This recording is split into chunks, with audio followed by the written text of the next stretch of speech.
mentorship program is done with the aim to help women from around the world to access the space industry or to change career within the space industry. I'm an architect who was graduated in 2001. I've been working since 2001 in sustainable design and in computational design, computational thinking. And since I was 16, actually, that was a very, very long time ago, but I was so much inspired by space. I wished that I could be a space engineer someday. Stephen Hawking was one of the main key scientists who called upon this notion, the extinction level event. He saw that there is a high risk of gathering all mankind in just one single planet. But this is just one opinion. I don't think that it would be enough for us to go to space just for one opinion. There are, yes, dystopian scenarios, but there are also some utopian scenarios. The future generations, we should hand them something.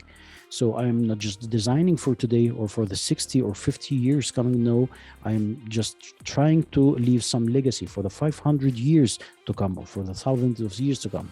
And that is done by making scientific papers and documenting all of my competitions into a scientific work and leaving them for the future generations. So they are open sources, they are open source projects, and they are free to be explored and developed using potential international partners. So this is a space architecture, but designed for the new celestial Earth, not for Mars or for Moon.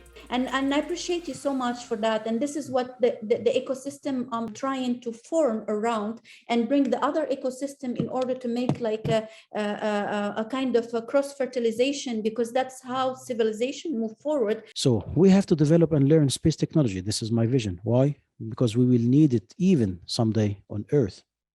And I'm trying to always explain to the ladies or gentlemen that they are mentees, that because actually they feel very down looking at the others, that they are achieving so much, but they feel that they are staying in the same space or trying to find themselves, and they are feeling very, very bad about that situation. And what I say always, do what you can do, okay? Be yourself and be better than you were yesterday, and look forward where you want to go and move forward, and don't care about what people achieve, because at the end of the day you need to pinpoint and you need to look at your purpose and where are your goals based on your purpose, and you keep on going.